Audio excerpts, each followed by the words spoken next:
नमस्कार, प्लस में आपका स्वागत है। मैं हूं आपके साथ राजकृष्ण अडाल। तभी तक की मुख्य हेडलाइंस पे।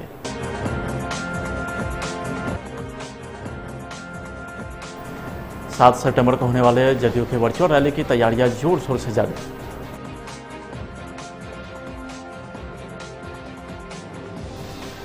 लोजपा छेत्रों का बयान पर हम पार्टी के प्रवक्ता दानिश रिजवान का पलटवार।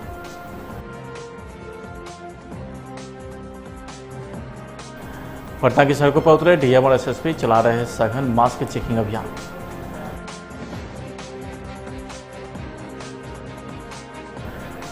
ड्रग्स कनेक्शन को लेकर के रिया और मिरांडा के घर पर एनसीबी का छापा।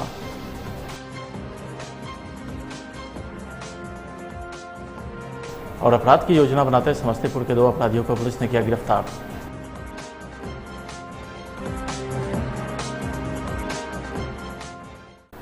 अब खबरें विस्तार से। 7 सितंबर को होने वाले जदयू पार्टी की वर्चुअल रैली को लेकर के पार्टी से जुड़े तमाम नेता व कार्यकर्ता तैयारी में जोर शोर से लगे हैं। तो वहीं जदयू महानगर के प्रदेश अध्यक्ष रणजीत प्रभाकर यादव ने भी अपनी तैयारियों को लेकर मीडिया से मुखातिब हुए और विस्तारपूर्वक तैयारियों के बारे में चर्चा की है। जहाँ भी लोग हैं उन लोग को ज़्यादा से ज़्यादा जो माननीय मुख्यमंत्री जी ने हमारे काम किए, तो वर्चुअल रैली का ये तो एक भारत का विश्व का दूसरा वर्चुअल रैली है। एक ट्रम्प ने किया था और एक माननीय मुख्यमंत्री जी कर रहे हैं। एक मतलब जो पार्टी में है एक अनूठा प्रयास है। और हम लोग जहाँ भीड़, जहाँ भी जनसंख्या ज़्यादा होगी वहाँ पे एलईडी, मोबाइल, एलसीडी, जो जिस तरह से माध्यम हम लोगों का सोशल मीडिया है और वर्चुअल मीटिंग के द्वारा ज़्यादा से ज़्यादा माननीय मुख्यमंत्री जी के द्वारा किए गए कामों को लोगों तक जन तक पहुँचाने का कार्य करना है। क्या लगता है कितने लोग शामिल हो सकते हैं? अब देखिए, अंदाजा तो हमको लगता है कि कम से कम 40 से 5 लाख लोग कम से कम सुनने चाहिए। हर चौराहे पे हैं, बिहार में हर कोने में, हर जगह पे जहाँ पे हमारे कार्यकर्ता हैं, जहाँ पे हमारे पदाधिकारी हैं, हम लोग एलईडी और एलसीडी के माध्यम से लोगों तक ज़्यादा से ज़्यादा पहुँचने की कोशिश करेंगे। जिससे गिनती में तो मैं बता नहीं सकता। तो ये कोरोना काल में क्या लगता है, सोशल डिस्टेंसिंग का पालन हो या फिर मास्क लगाकर वर्चुअल रैली में उपस्थिति दर्ज अपना कराए कार्यकर्ता लोग, इसको लेकर के कुछ जागरूकता अभियान? बिल्कुल, ये हम लोग संडे संवाद करते हैं, उसमें रेगुलर इस बात को रखते हैं। और मैं चाहूंगा कि जिस दिन वर्चुअल मीटिंग रहे, इस सोशल डिस्टेंसिंग नहीं, फिजिकल डिस्टेंसिंग मेंटेन करेंगे। सोशल डिस्टेंसिंग का कोई मतलब नहीं बनता। फिजिकल डिस्टेंसिंग बनाते हुए, मास्क का प्रयोग करते हुए लोग इस चीज का ज्यादा से ज्यादा फायदा उठाएं तो ज्यादा बेहतर होगा। हम पार्टी के मुख्य प्रवक्ता दानिश रिजवान ने लोजपा सुप्रीमो चिराग पासवान को लेकर के एक बयान जारी किया है, जिसमें वो धमकी वाले मामले को लेकर बताया कि हम नीतीश कुमार के हाथ को मजबूत करने आए हैं। अगर धमकी देंगे तो हम धमकी बर्दाश्त नहीं करने वाले। देखिए, हमारे एनडीए में आने से कौन नाराज हो रहा है, कौन खुश है, इससे हमें कोई फर्क नहीं पड़ता है। हमारा एजेंडा साफ है कि हम नीतीश कुमार जी के हाथों को मजबूत करने के लिए आए हैं। हम कोई सीट शेयरिंग को हिस्सेदारी नहीं मांग रहे हैं। रही बात, अगर नीतीश कुमार जी के खिलाफ चिराग पासवान भी जबान खोलेंगे तो हमें भी जबान खोलना पड़ेगा। अगर चिराग पासवान ये धमकी दे रहे हैं कि जनता दल यूनाइटेड के कैंडिडेट्स के खिलाफ वो कैंडिडेट खड़ा करेंगे, तो लोक जनशक्ति पार्टी के सीटों पर हम भी अपने कैंडिडेट खड़ा करेंगे। इससे अनुरोध है कि अगर एनडीए में हैं तो अपने वजूद और हक और हुकूक के साथ रहें। अगर धमकी देंगे तो हम धमकी बर्दाश्त करने वाले नहीं हैं। सुशांत सिंह राजपूत सुसाइड केस में जो चैट सामने आ रही है, उससे यह तो तय हो चुका है कि मामले में ड्रग एंगल महज अफवाह नहीं है और इसमें सच्चाई है। मामले में रिया के भाई शोभिक चक्रवर्ती भी फंसते नजर आ रहे हैं। रिपोर्ट्स में सामने आया है कि शोभिक की ड्रग डीलर्स के संग जान पहचान थी। सुशांत सिंह राजपूत केस में सीबीआई की जांच का 15वां दिन है। सीबीआई के साथ ईडी और नारकोटिक्स कंट्रोल ब्यूरो की जांच भी तेज रफ्तार से चल रही है। सुबह एनसीबी ने रिया चक्रवर्ती के घर पर छापा मारा है। सैमुअल मिरांडा के घर पर भी एनसीबी की टीम का सर्च ऑपरेशन जारी है। ड्रग से कनेक्शन मामले में रिया और उसके फैमिली एनसीबी के निशाने पर है। सुशांत सिंह कथित आत्महत्या में आज मुंबई के अंदर रिया चक्रवर्ती और सुशांत सिंह के हाउस मैनेजर सैमुअल मिरांडा के घर में आज एनसीबी नारकोटिक्स ब्यूरो कंट्रोल ने आज छापा मारा है और करीब 2.5 से 3 घंटे उन्होंने उस कार्रवाई में लगाया है। उन्होंने दोनों के घरों से कुछ इलेक्ट्रॉनिक्स डिवाइस जिसमें उनको विटनेस और उनको जानकारी मिलने की संभावना है, उसको जब्त किया है। और शोभिक चक्रवर्ती, रिया चक्रवर्ती के भाई के साथ इन्होंने एक डायरी भी प्राप्त किया है। इनके साथ इन दोनों को हिरासत में लिया है और एनसीबी मुंबई के ऑफिस में इनको साथ साथ ले जाया गया है।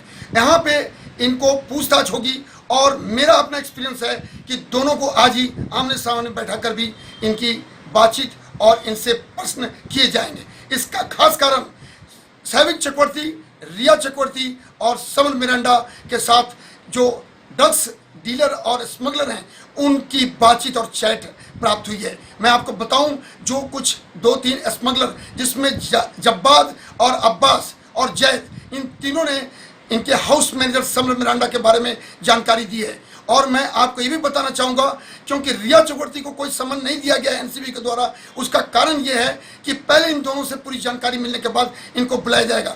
आज का जो रेड था वो सूर्योदय के ठीक बाद 6:30 बजे स्टार्ट हुआ। इसका नियम भी है कि बिना सर्च, मतलब अगर कोई आदेश नहीं भी है तो इनके सीनियर अधिकारी एनसीबी के इनके घर में छापा कर सकते हैं। और ये भी जानकारी दे दूं कि एनसीबी धारा 20, 24 और 29 के तहत इनको एफआईआर भी किया है और इसके अंदर 1 साल से अधिकतम 20 साल तक की सजा भी दी जा सकती है कानूनन। जदयू के पूर्व विधान पार्षद डॉक्टर रणवीर नंदन के आवास पर समाज के विभिन्न क्षेत्रों में काम कर रही महिला ने जदयू की सदस्यता ग्रहण की। मौके पर जदयू के राष्ट्रीय महासचिव संगठन आरसीपी सिंह ने कहा है कि मुख्यमंत्री नीतीश कुमार ने महिला हेतु काफी काम किए हैं, जिससे प्रभावित होकर जदयू की सदस्यता ग्रहण कर रही हैं। इनके पार्टी में शामिल होने से संगठन को बल मिलेगा और 7 सितंबर के मुख्यमंत्री नीतीश कुमार की वर्चुअल निश्चय संवाद में ये सभी महिलाएं बढ़ चढ़कर भाग लेंगी। इस मौके पर पूर्व विधान पार्षद डॉक्टर रणवीर नंदन ने कहा है कि यह सुखद संयोग है कि आज के दिन जदयू पटना महानगर की कमेटी में महिला की भागीदारी 35% हो गई। Beta railway foot over bridge के नीचे से सब्जी व्यवसायी से 2.5 लाख रुपए की लूट हुई है। मिली जानकारी के अनुसार व्यवसायी सब्जी के कलेक्शन का पैसा लेकर घर जा रहा था, जिस दौरान अज्ञात बदमाश ने पैसे से भरे थैला झपटकर फरार हो गया। इधर मामले की जानकारी मिलते ही मौके पर पहुंची पुलिस मामले की जांच में जुटी है। कोरोना महामारी को नियंत्रित करने के लिए पटना जिला प्रशासन ने आज से सख्ती बढ़ा दी है। पटना में आज से अगले 10 दिनों तक मास्क चेकिंग अभियान चलाया जाएगा। चेकिंग अभियान के पहले दिन पटना की सड़कों पर डीएम कुमार रवि और एसएसपी उपेंद्र शर्मा खुद दल बदल के साथ उतरे हैं। डीएम और एसएसपी ने चेकिंग अभियान के तहत सड़क पर और दुकानों में अचूक निरीक्षण करने पहुंचे, जहां कई लोग बिना मास्क के देखे गए। जो भी मास्क नहीं पहना था उसे 50 रुपये फाइन देकर छोड़ दिया गया। बदले में उसे एक मास्क भी दिया गया। डीएम और एसएसपी के सड़क पर उतरने की खबर मिलते ही दुकानदारों में हड़कंप मच गया।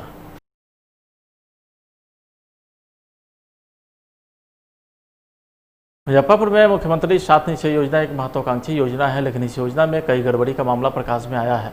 आए दिन जिले के किसी न किसी क्षेत्र से 7 निश्चय योजना में लूट खसोट का मामला उजागर होता रहता है। बावजूद इसके सरकार और प्रशासन चैन की नींद सो रही है। जिले के सभी प्रखंडों में 7 निश्चय योजना की गड़बड़ी की जांच को लेकर गुरुवार को जन अधिकार पार्टी के कार्यकारिणी जिलाध्यक्ष अजय यादव ने जिलाधिकारी डॉक्टर चंद्रशेखर सिंह को ज्ञापन सौंपा। लोगों ने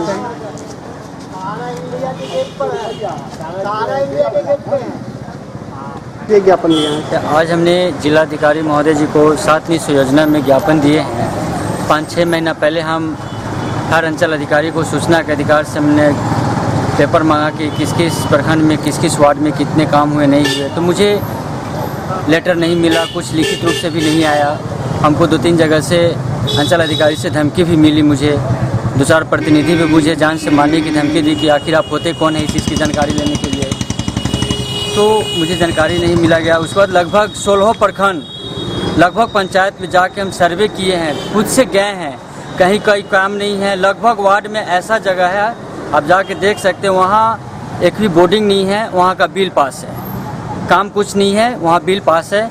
तो हम जिलाधिकारी से मांग कर रहे हैं कि एक टीम गठित किया जाए, 1 सप्ताह के अंदर 16 प्रखंड और हर पंचायत और वार्ड में जाके जांच करे और जो गंभीर आरोप सर अंचल अधिकारी और मुखिया, पंचायत सचिव और वार्ड सदस्य सारे लोग मिली भगत से और फर्जी कंपनी के साथ मिलकर सारे फर्जी काम किए। पाइप 2 नंबर, वो जो नल है वो 2 नंबर, सारा फर्जी काम। आज आप क्या किए जी? आज आप क्या किए? आज हमने जिलाधिकारी महोदय को ज्ञापन दिया और उनसे मांग की है कि जल्द से जल्द 1 सप्ताह में अगर वो कार्रवाई नहीं करेंगे तो फिर हम धरना करेंगे और धरना पे नहीं होगी तो फिर हम PR फाइल हाईकोर्ट जाएंगे। क्या परिचय हुआ? बिहार राज्य आंगनबाड़ी कर्मचारी संघ की ओर से बाल विकास परियोजना 4 के कार्यालय पटना सिटी के गायघाट बजरंगपुरी कॉलोनी के समीप अपनी 7 सूत्री मांगों के साथ धरना पर बैठे सरकार के खिलाफ प्रदर्शन किया है। धरने के नेतृत्व आंगनबाड़ी सेविका सहायक सीमा देवी ने कहा है कि हम लोगों का 17 सूत्री मांग है, अगर सरकार हम लोगों की मांग को जल्द पूरा नहीं करती है तो सड़क पर उतरकर आंदोलन तेज करेंगे।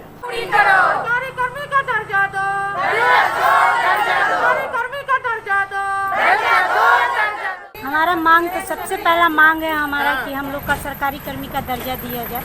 उसके बाद हमारे मानदेय को बढ़ाया जाए। अगर वो सरकारी कर्मी का दर्जा नहीं देते हैं तो हमारी मांगे बढ़ाई जाए। सहायिका का 12,000 और सेविका का 18,000, क्योंकि 5,650 रुपये में 65 रुपये में जो मिलता हम लोग का, उससे हमारा जीवन निर्वाह नहीं हो रहा है। अभी कोरोना काल में भी हम लोग का 5 महीने का मानदेय नहीं दिया गया है, जो कि हम लोग के लिए सबसे ज़रूरी है। हमारे भी बच्चे हैं, हमारी सहायिका की भी बहनें बच्चे जो अभी एडमिशन नहीं हुआ, उनका भी बहुत प्रॉब्लम है। वेतन नहीं दे रहे हैं तो कोई काम नहीं हो रहा है। तो उसके बाद हमारी सबसे मांगे हैं, जो हम लोग को हड़ताल करते हैं उसमें भी हम लोग का वेतन कट जाता है, वो भी हम लोग को चाहिए। 6 दिन का हड़ताल है, 6 दिन का वेतन कट जाएगा। 42 दिन का पिछले बार हम लोग हड़ताल किए थे तो 42 दिन का मानदेय कट गया था। सामान्य काम का सामान्य वेतन हम लोग को मिलना चाहिए कि नहीं। तो वहीं पटना सिटी के मेहंदीगंज थाना क्षेत्र के दीपनगर इलाके में स्थित मृतक टैक्स दरोगा के पीड़ित परिजन लगभग 2 महीने बीतने के बाद भी न्याय नहीं मिलने पर बताया कि टैक्स दरोगा गोपी कृष्ण पांडे खगड़िया जिले के गोगरी थाना इलाके में पदस्थापित थे, तो वहीं भोजपुर इलाके में ससुराल में ही रहते थे, जहां बीते 16 जुलाई 2020 को उनका संदिग्ध अवस्था में मौत हो गया। मौत की खबर सुनते ही टैक्स दरोगा के पीड़ित परिजन जब उनके ससुराल पहुंचे तो आनंद फानंद में ससुराल पक्ष के लोगों ने मृतक टैक्स दरोगा को अंतिम संस्कार के लिए घाट पर पहुंचा दिया। जहां खगड़िया जिले के एसपी को सूचना देने पर घाट किनारे पहुंची पुलिस ने मृतक दरोगा के शव को अपने कब्जे में लेकर पोस्टमार्टम के लिए भेज दिया। तो वहीं ससुराल पक्ष के लोगों का कहना था कि उनका मौत हार्ट अटैक से हुआ है, जबकि मृतक दरोगा के पीड़ित परिजन ससुराल पक्ष पर हत्या किए जाने का आरोप लगाया। मुजफ्फरपुर जिले के सदर थाना क्षेत्र से एक बड़ी घटना सामने आई है, जहां एक घर में डकैती के दौरान अपराधियों ने एक नाबालिग बच्ची का भी अपहरण किया है। दरअसल मिली जानकारी के अनुसार सदर थाना क्षेत्र के दिघड़ा में देर रात लगभग आधा दर्जन की संख्या में पहुंचे अपराधियों ने शंभू पांडे के घर पर धावा बोलकर हथियार के बल पर लाखों की लूट को अंजाम दिया। लूट और अपहरण का मामला है। रात के कितने बजे की घटना है? 12:30 से लेकर 1:30 बजे के। अपराधियों की संख्या लगभग कितने थी? अंदर में 6 थी। कोई गोली वोली भी चला है क्या? नहीं, गोली वोली नहीं चला। क्या क्या ले गया अपराधी? अपराधी ले गया सोना, जो है गहना उना ले गया। लगभग कितने की लूट हुई है? करीब 2.5-3 लाख के गहना है और जो है 45,000 कैश है, और दुकान का गला के दुकान है अपना 4-5 हज़ार उसका पैसा। लड़की का नाम क्या है? लड़की का नाम पुष्पा। आपका नाम क्या हुआ? शंभू पांडे। घर कहाँ हुआ? दिघड़ा। थाना कौन सा पड़ता है? सदर। सची, क्या मामला हुआ है? मामला तो भेल जे धन धर्म सब चल गए। कितना बजे रात में हुआ है घटना? भेलक 1 रात बजैत रहलक, वही बीच में ही भेल। कैसे हुआ ये सब पूरा मामला? नींद न पड़ गेल, जगले रहती तो इतना पर हमरा पड़े न देती। नींद हमरा वो कोठली में बेटा सुतल रहे, ओहो नीचन से सुत गेल, हमरो नींद पड़ गेल। ई सब हमर हो गेल है, तब हमर जाके नींद टूटल है, जेमे 3 गो आदमी अंगना में रहे आ सब सर सामान और लड़की के लेके निकल गेल रहे। अब चारू किताब देख ली तो हमरा न कोई मिलक। ओहे सोना उना ले गेलक, जितना जेवर जेवरात पुतोह के रहे, पोती के शादी करे के रहलक, ओकर जेवर जेवरात किनले रही से सब ले गेल। अब पैसा कौड़ी दुकान उकान के जे रहे से सब झाड़ लेलक। चाची, पोती के नाम क्या था? जो भी कार्रवाई करना लोग जो भी कार्रवाई होगी उचित कानूनी कार्रवाई करेंगे, ठीक है ना? सब जान 2 मिनट में खाली बातचीत करने के लिए हम आए, ठीक है? दिन भर सभी आए हैं, दिन भर बैठेंगे, बात करेंगे, लेकिन सड़क खड़ा होना चाहिए।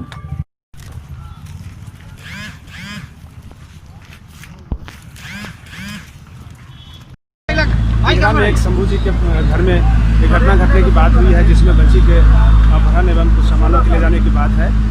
उसी में लोग सड़क NH 28 को अवरुद्ध कर दिए हैं।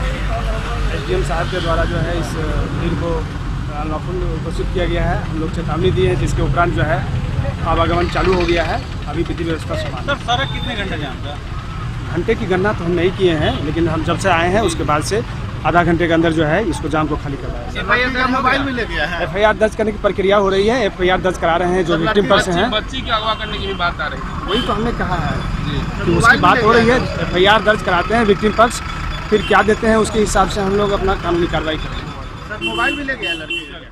अपराध की योजना बनाते अपराधियों को पुलिस ने गिरफ्तार किया है। तो वहीं प्रेस वार्ता कर समस्तीपुर के DSP प्रीतीश कुमार ने बताया कि अपराध करने की योजना बना रहे अपराधियों के बारे में हमें गुप्त सूचना मिली थी। सूचना के सत्यापन तथा आवश्यक कार्यवाही के लिए थानाध्यक्ष ताजपुर के नेतृत्व में छापेमारी दल का गठन किया गया तथा त्वरित कार्रवाई करते हुए 2 अपराधियों को गिरफ्तार किया गया। ताजपुर चक पहाड़ रोड से कल शाम 4 बजे ताजपुर थाना द्वारा 2 अपराधियों की गिरफ्तारी हुई, जिसमें मोहम्मद सद्दाम और चंदन शामिल हैं।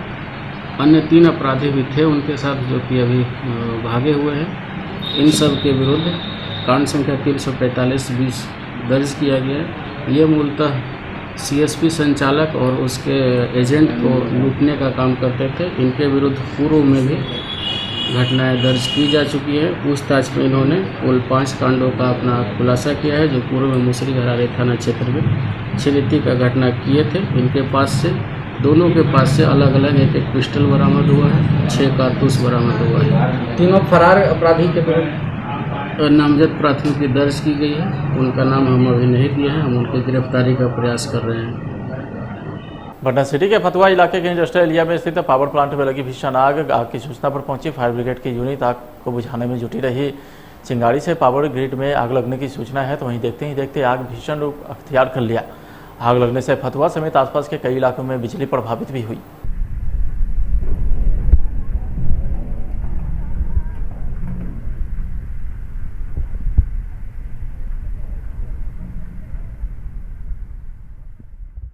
लद्दाख के पैंगोंग लेक के दक्षिणी किनारे से लगे इलाके में भारत के स्पेशल फ्रंटियर फोर्स के विकास रेजिमेंट के कंपनी लीडर नीमा तेंजिंग का शनिवार रात एक सैनिक अभियान के दौरान मौत हो गया था। ऑफिसर नीमा तेंजिंग का तिरंगे में लिपटा शव मंगलवार सुबह लेह शहर से 6 किलोमीटर दूर चोगला मसाड़ गांव लाया गया। तिब्बत के निर्वासित संसद के सदस्य नामडोल लाग्यार के मुताबिक यहां पर तिब्बती बौद्ध परंपरा के अनुसार उनके अंतिम संस्कार की तैयारी जारी है। नामडोल लाग्यार के अनुसार कभी स्वतंत्र मुल्क, लेकिन अब चीन के क्षेत्र तिब्बत के नीमा तेंजिंग भारत के स्पेशल सैन्य दल स्पेशल फ्रंटियर फोर्स के विकास रेजिमेंट में कंपनी लीडर थे और 2 दिन पहले भारतीय टुकड़ी और चीनी पीपुल्स लिबरेशन आर्मी के बीच पैंगोंग झील क्षेत्र में हुई भिड़ंत में उनकी जान चली गई है।